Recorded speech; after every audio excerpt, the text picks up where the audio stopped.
Welcome to Akash academy.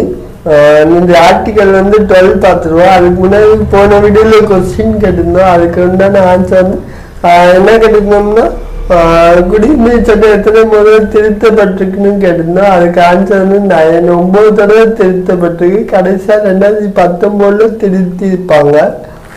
Okay, இது article 12 பார்த்துருவோம். 12 என்ன சொல்லுன்னா அரசுக்கு டெஃபனிஷன். அப்படி அரசை பற்றி சொல்றதா டெஃபனிஷன். அதாவது அரசுனா பார்லிமெண்ட், சென்ட்ரல் கவர்மெண்ட்னா பார்லிமெண்ட் இருக்கும், ஒரு மத்திய அரசு இருக்கும், அது கீழே ஸ்டேட்டு கீழே ஒரு லெஜிஸ்லேட்டிவ் அசம்பிளி இருக்கும். லெஜிஸ்லேட்டிவ் அசம்பிளியில் அது கீழே லோக்கல் பாடிஸ் இருக்கும். இதெல்லாம் சேர்ந்ததான் இந்தியாவுக்கு ஆட்சி பண்ற அமைப்பு. இந்த அரசை பத்தி சொல்றதா ஆர்டிகல் 12.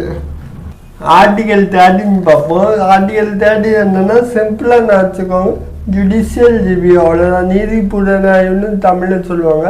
அதாவது பார்லிமெண்ட்டாக இருக்கட்டும், நம்ம லெஜிஸ்லேட்டிவ் அசம்பிளியாக இருக்கட்டும், அவங்க இயற்றக்கூடிய சட்டம் அரசியல் அமைப்புக்கு உட்பட்டு இருக்கா இல்லை எதிரானதாக இருக்கா அப்படின்னு சொல்லி ஹைகோர்ட்டு இல்லை சுப்ரீம் கோர்ட்